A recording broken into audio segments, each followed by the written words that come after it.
सह्याद्री, महाराष्ट्राला लाभलेलं एक अनमोल असं रत्न. घनदाट जंगलांची चादर ओढून असलेले आपले बेलागड कोट सह्याद्रीच्या अंगाखांद्यांवर अगदी दिमाखात उभे आहेत. तर आपण आज अशाच एका कातळकड्यांवर उभा असलेल्या, 7 वाणांच्या पाऊलखुणा असलेल्या आणि प्राचीन नाणेघाटाचा सोबती असलेल्या जीवधन किल्ल्याला भेट द्यायला निघालो आहोत. चला तर मग सुरू करूया आजच्या अविस्मरणीय भटकंतीला.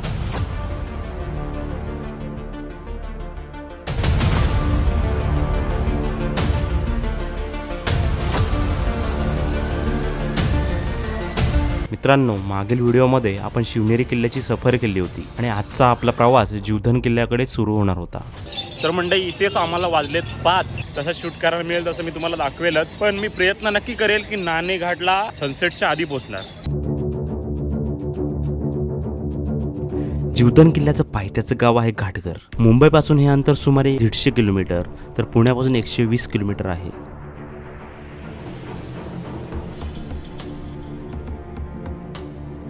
सो फायनली मित्रांनो, आपण पोहोचलोय नाणेघाटला आणि बघू शकता तुम्ही इकडे आहे नानाचा अंगठा. पण आपण वर गेलो असतो आता सनसेटच्या आधी, तोपर्यंत इकडे सनसेट होऊन जाणार आणि आपल्याला शूट करायला मिळणार नाही. तर समोर सनसेट होतोय, यासाठी केला होता अट्टाहास.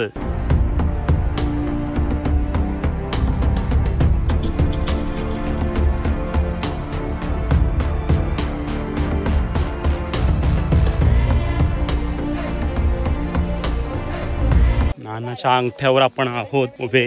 बघू शकता तुम्ही इकडे खाली कसं दिसतंय खोल, कारण असं पूर्ण असं वर्टिकल आहे. A few minutes later. तर मंडळी, आपण इकडे आलेलो आहोत जिथे आपल्याला टेंट लावायचे. ती जागा मी तिकडे बघून आलो. तिकडे आता इथं अंधारात दिसणार नाही, त्या बाजूला आपल्याला टेंट लावायचे. हॉटेल भैरव म्हणून आहे, त्यांच्याकडे आपण केलेली आहे व्यवस्था सगळी.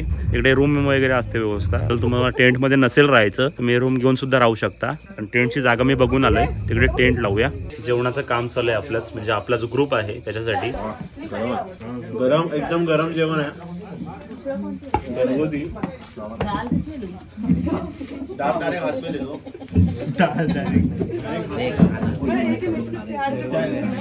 आणि इकडे टेंट आम्ही लावलेला आहे, टेंट सेट केलेला आहे. मध्ये आग लगाने का. ओ माय गॉड, बैठाया ही नहीं होता ना. 2 ही था ना, ये किसका है? प्रशिक्षण डायरेक्ट डालना है या फिर अटैच भी करना है किधर? तर मित्रांनो, आपले टेंट वगैरे सगळे लावून झालेले आहेत. आता 1 2 3 आणि 4 मला वाटतं अजून एक लावायचं आहे. हा खिळे टोकण्याचा कार्यक्रमाला उपस्थित सगळ्या मान्यवरांचे हार्दिक स्वागत. तिला खाली दगड आहे. हा ना, म्हणून जास्त खाली जात नाही. मी इकडे पाय टाकलाय ना. रशी बांधणार का? रशी बांधत नाही ना कशाला? नाही, आपण आता ना खिळे टोकायला घेतले, कारण हवा जर आली पाटे तर उडू शकतात टेंट. त्याच्यामुळे आपण बरोबर.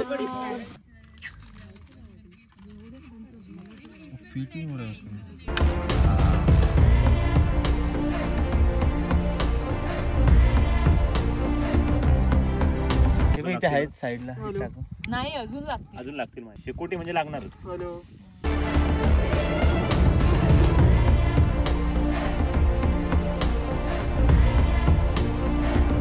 फायनली मित्रांनो, आपली शेकोटी झालेली आहे तयार इकडे. आणि एक नाही तर 2 झालेल्या आहेत. आणि थंडी आता हळूहळू वाढत चालली आहे, जाणवते थंडी. बैठे बैठे क्या करे, करना है कुछ काम. सुरू करो अंताक्षरी, लेके प्रभू का नाम. सुरू करायच्या अगोदर आपण आपल्या गोड बाप्पाचं नाव घेऊन, त्या गोड बाप्पाची आरती घेऊन आपण आपल्या अंताक्षरीला सुरू करूया. सो आपण गाणं बोलणार आहोत. तूच सुख करता, तूच दुःख करता, दिनाचा नाता बाप्पा मोरया.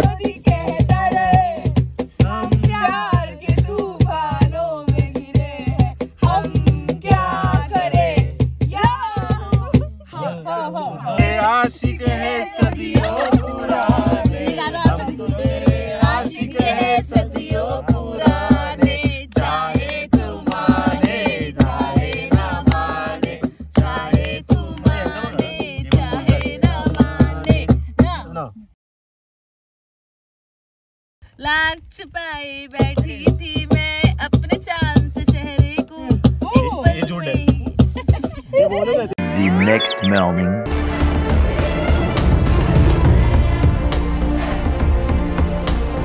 आज आपण चाललोय पुन्हा एकदा सह्याद्रीची सफर करायला. आणि आज आपण आलो आहोत जीवधन किल्ल्यावर. अगदी सातवाहन साम्राज्यापासून तर निजामशाहीपर्यंत, त्यानंतर मोगल आणि मराठे, त्यानंतर इंग्रज, हा संपूर्ण इतिहास या गडाला लाभलेला आहे. आणि हा किल्ला साक्षीदार आहे त्या इतिहासाचा. तर ही सर्व मंडळी आपल्या सोबत आहे आणि आपण सर्व ओळख करून घेऊया आणि आपला प्रवास चालू करूया. तर चला मंडळी, ट्रेकला स्टार्ट करूया.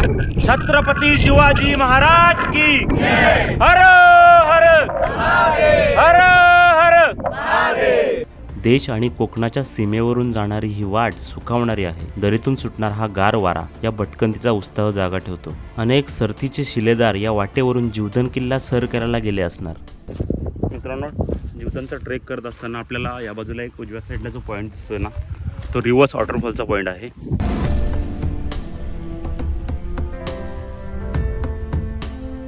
तर मंडळी, फायनली आपण जीवधन किल्ल्याच्या पायथ्याजवळ पोहोचलेलो आहोत. म्हणजे आपल्याला अजून थोडं बरंच चालायचं आहे. आपल्याला एक जंगल पॅच लागेल, एक बांबूचं वन लागेल आणि मग त्याच्यानंतर पुन्हा जंगल पॅच लागेल आणि नंतर रॉक पॅच लागेल. हा समोर जो दिसतो तो आहे जीवधन किल्ला आणि त्याच्या बाजूलाच आहे वानरलिंगी सुळका. तिकडे व्हॅली क्रॉसिंगचा प्रकार वगैरे होतो, जिप लाईन होते, रॅपलिंग वगैरे होते.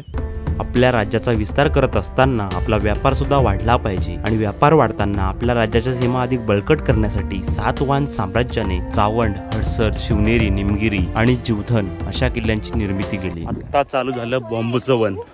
हा बघा, हा पूर्ण बांबूची झाडं आहेत.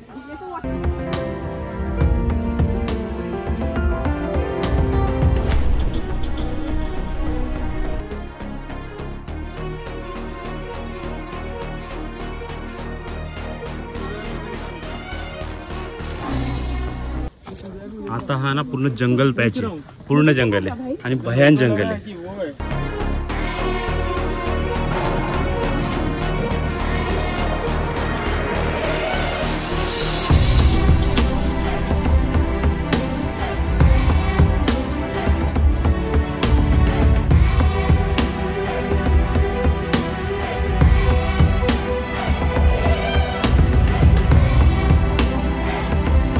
आता आपण ज्या पॅच जवळ आलोय ना, तो बघा अशी अशी उभी चढाई, खडी चढाई आहे आणि त्याच्यामुळे वेळ लागतो आपल्याला, थकवा येतो जास्त, थांबावं लागतं मध्ये मध्ये.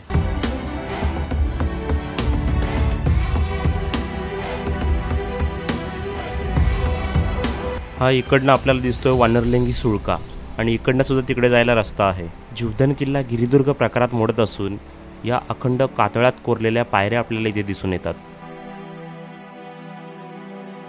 जो थकवणारा पॅच होता ना मित्रांनो, तो आता संपलेला आहे आणि आपल्याला आता रॉक पॅच लागलेला आहे. हा पूर्ण कातळात कोरलेल्या पायऱ्या आहेत या काळ्या कातळामध्ये. हा बघा,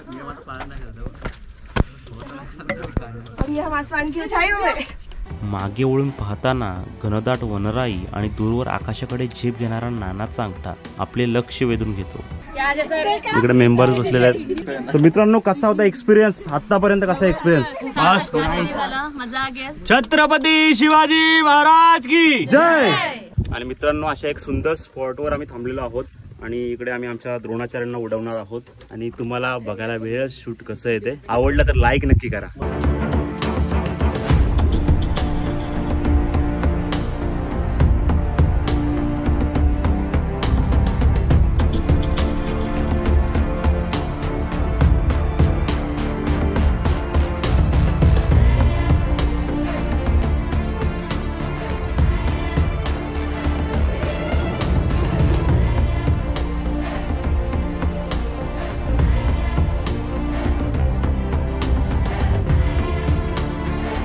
तर मित्रांनो, आपला 10 ते 15% ट्रेक आता इनकम्प्लीट आहे. आता हे रॉक पॅच येणार आहे मागे. आपण आता ज्या ठिकाणी थांबलोय ना, ते एका बाजूला पूर्ण अशी दरी आहे, म्हणजे असं खाली वाकून आपण बघू नाही शकत. या दगडाला पकडून जायचं आपल्याला, पूर्ण कातळाला पकडून.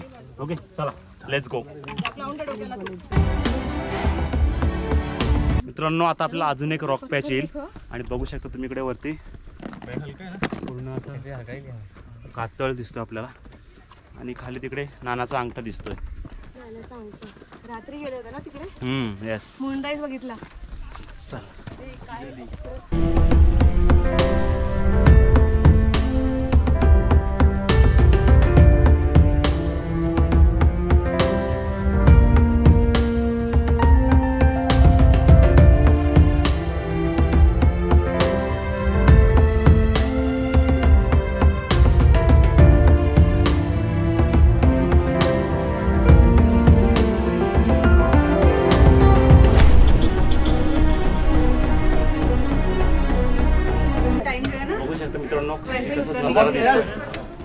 आणि समोर आपल्याला दरवाजा दिसतोय.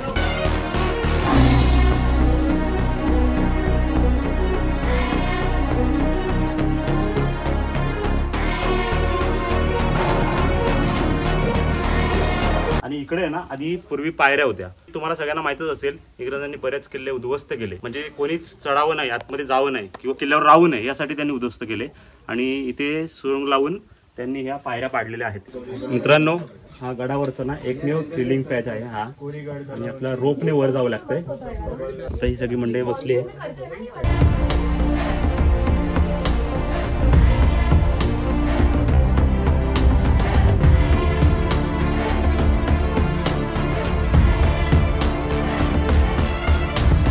बरीच मंडळी आलेली आहेत थ्रिलिंग पॅच जो आहे तो कम्प्लीट करून.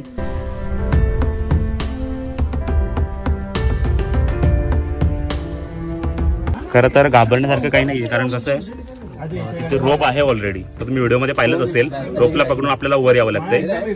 आणि पाय तिथे देताना रॉकचे ना कोपरे असतात ना, त्यांच्यामध्ये पाय अडकवायला लागतात. आपल्याला जास्त कंट्रोल हातामध्ये करायला लागतं.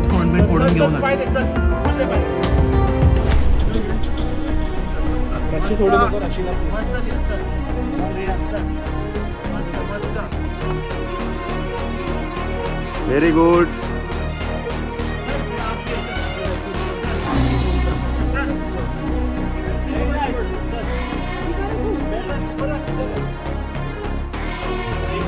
नाईस.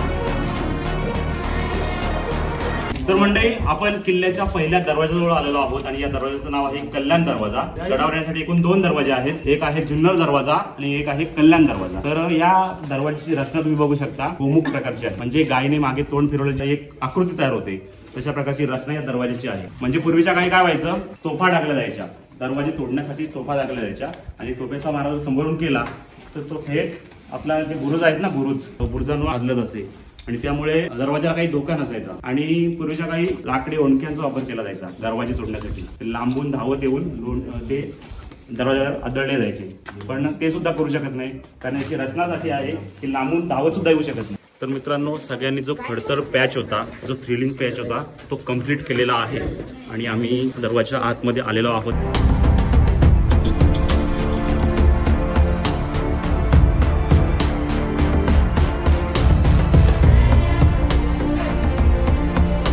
जो तुम्हाला मी नाणेघाट दाखवला, नाणेघाट, तिथे एक रांजण आहे. त्या रांजणामध्ये नाणी टाकले जायची. म्हणजे तो व्यापारी मार्ग होता, बरोबर. तर व्यापारी मार्ग असल्यामुळे तिथे टोल घेतला जायचा. आणि तो जो टोल जो यायचा, जमा व्हायचा, तो या किल्ल्यावर ठेवला जायचा. आणि किल्ल्यावर एक धनकोठी आहे, त्या कोठीमध्ये ठेवला जायचा. म्हणजे खालून रानातला जो हे धन असेल ते एकत्र करून वर आणलं जायचं. तर जाणार आहोत आपण तिकडे सुद्धा. तर मित्रांनो, किल्ल्यावर आहे ना पाण्याचे अनेक टाके आहेत. त्यापैकी काही पाणी जे पिण्यायोग्य आहे. आपण ज्या टाक्याजवळ उभे आहोत ते पाणी पिण्यासाठी वापर करतात अजूनही. म्हणजे आत्ता तरी यूज करतात. कदाचित उन्हाळ्यामध्ये पाणी पिण्यायोग्य नसेल, आता वापर करण्यासारखं आहे, पिण्यासारखं आहे. मित्रांनो, जसं मी तुम्हाला सांगितलं की किल्ल्यावर अनेक पाण्याचे टाके आहेत. त्यापैकी हे अजून 2. आणि आधी जे आपण जिथे पाणी प्यायलो ते पहिलं टाकं होतं. असे भरपूर टाके आहेत. आता ना आपण त्या सुळक्याकडे चाललो. जो वानरलिंगी सुळका आहे ना, त्याच्याबद्दल मी तुम्हाला खाली सांगत होतो. तो वानरलिंगी सुळका, त्याच्याकडे आपण चाललोय आता. म्हणजे तिकडनं आपल्याला सुळका दिसतो. आणि बघू शकता इथे आपल्याला रस्ता एकदम निमुळता होत चालले, पावलवाडी. किल्ला सर करत असताना उजवीकडे जाणाऱ्या वाटेतून पुढे आल्यानंतर आपल्याला वानरलिंगी सुळका नजरेस पडतो. आणि याच ठिकाणी होते जीप लाईन ही ॲडव्हेंचर ॲक्टिव्हिटी. सह्याद्री फिरणाऱ्या अनेक भटक्यांच्या बकेट लिस्टमध्ये ही ॲक्टिव्हिटीज नक्कीच असते. इथून समोर दिसणाऱ्या सुमारे 350 मीटर उंच असणाऱ्या वानरलिंगी सुळक्यापर्यंत जीप लाईन करता येते.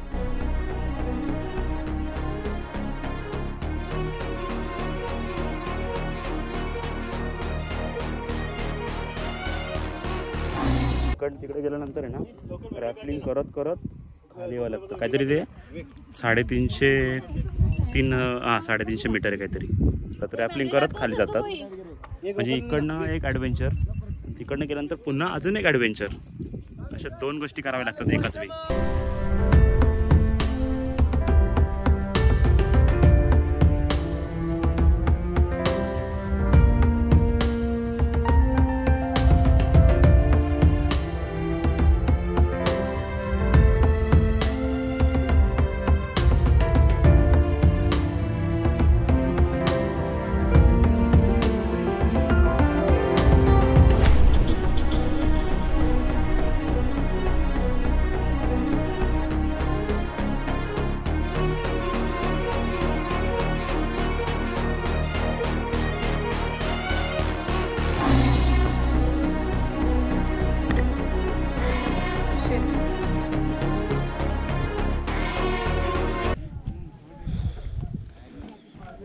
तर मित्रांनो आपण फायनली टॉपवर आलेलो आहोत. आता मित्रांनो तुम्ही या बाजूला बघू शकता, तर एवढं क्लिअर दिसत नाही आपल्याला कारण वरून ऊनसुद्धा आहे. 12-12:30 वाजून गेलेलं आहेत आणि असं धुकं दिसतंय. भीमाशंकरची रांग आपल्याला पूर्ण इकडनं दिसते आणि ते तिकडे आपल्याला इथून दिसणार नाही, पण जेव्हा क्लिअर होईल सगळं तेव्हा आपल्याला ते नक्कीच दिसेल.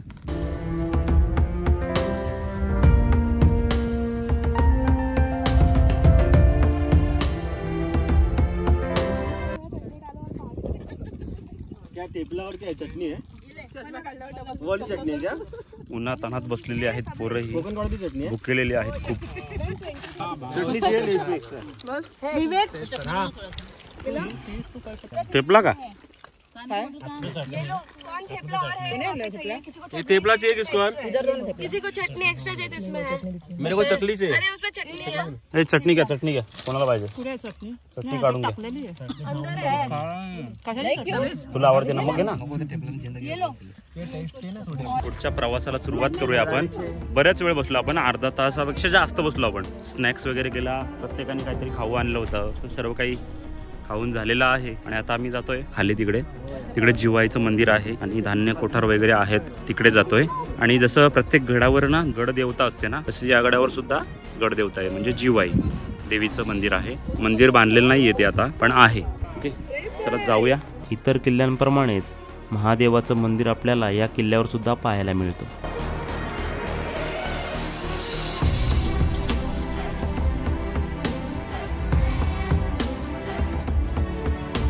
बाजूला जिवाई देवीचं मंदिर आहे, त्याचे आता पडझड झालेले आहे, पण देवीची मूर्ती आपल्याला अगदी सुस्थितीत पाहायला मिळते.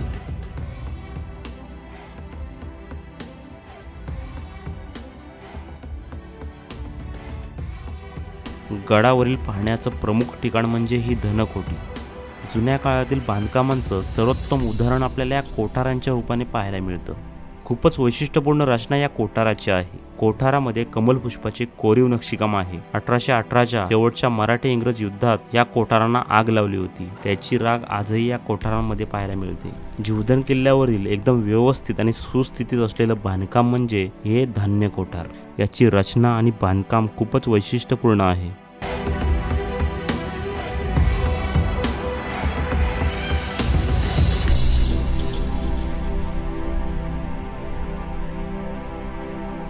ट्रेक सक्सेसफुल कंप्लीट आणि आता आपण परतीच्या प्रवासाला निघणार आहोत. तर जाऊया आता परतीच्या प्रवासाला, कारण आपल्याला लवकरच खाली उतरायचे. 3 वाजेपर्यंत आपण पोहोचलो पाहिजे गडाच्या पायथ्याशी. चला. A few minutes later. तर मंडळी फायनली आम्ही आलेलो आहोत जिथे ज्या हॉटेल आम्ही थांबलो होतो तिथे आलेलो आहोत आणि आम्ही टेंट इथे लावला होता, तुम्हाला माहितच आहे. तर आमचा सक्सेसफुल ट्रेक कंप्लीट झालेला आहे आणि आम्ही आता परतीच्या प्रवासाला निघालोय. तर व्हिडिओ कसा वाटला हे मला कमेंटमध्ये नक्की सांगा. व्हिडिओ आवडला तर व्हिडिओला लाईक करा आणि आपल्या चॅनलवर नवीन असाल चॅनलला सबस्क्राईब करायला विसरू नका. बाजूला दिलेले बेल आयकॉन नक्की क्लिक करा, म्हणजे नवीन व्हिडिओची नोटिफिकेशन सर्वात तुमच्यापर्यंत येईल. भेटूया अशाच एका नवीन व्हिडिओमध्ये, नवीन सफरमध्ये. तोपर्यंत